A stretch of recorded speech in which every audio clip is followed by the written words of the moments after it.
বাৰিষাৰ বতৰত অধিক সচেতন হওক আপোনাৰ সন্তানৰ প্ৰতি।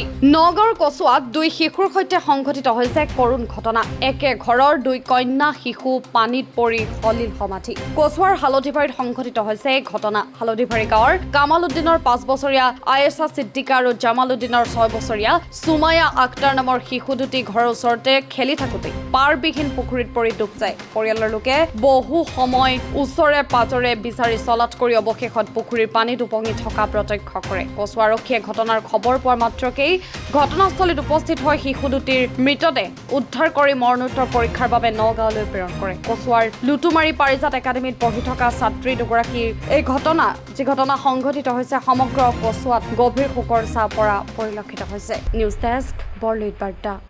তাৰ মানে আমি দোকানত আছিলোঁ, এতিয়া আমাৰ তাত কল গ'ল 2জন ছোৱালী পোৱা নাই। তাৰপিছত মই ভাবিলোঁ যে এইফালে খেলিব গৈছে চাগে। তাৰপিছত মই দোকানটো বন্ধ কৰি অলপ ৰাজালিলৈকে আহিলোঁ, আকৌ ফোন গ'ল যে সিহঁতে 2জন মাৰা গ'ল। মানে মই ফুল স্পীডত আহিছোঁ, আহি এনেকৈ হ'ল। তাৰপিছত আহি গৈছোঁ, এনেকৈ এটা পুখুৰী আছে, পুখুৰীত পৰিবলৈ এনেকৈ হ'ল। মানে পুখুৰীটো য'ত আছে তাত মানে কোনেও নকয় যে এইটো পুখুৰী বুলি। পথাৰ একদম পথাৰৰ নিচিনা, মানে একো গমেই পোৱা নাযায় যে ইয়াত পুখুৰী আছে বা গাঁত খান্দি থৈছে। আৰু আমি কেতিয়াও গমেই পোৱা নাই যে ইয়াত গাঁত খান্দি থৈছে।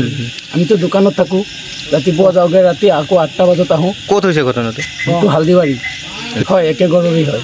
কি নাম? এই এটা ছোৱালীৰ নাম আয়েশা সিদ্দিকা আৰু এটা সুমায়া আক্তাৰ।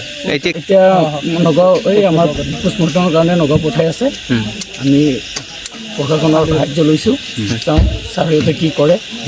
পুখুৰীত তেতিয়া কেনেকৈ পৰিছে আমিতো এনেকৈ গম নাপাওঁ, দোকানত থকা মানুহ।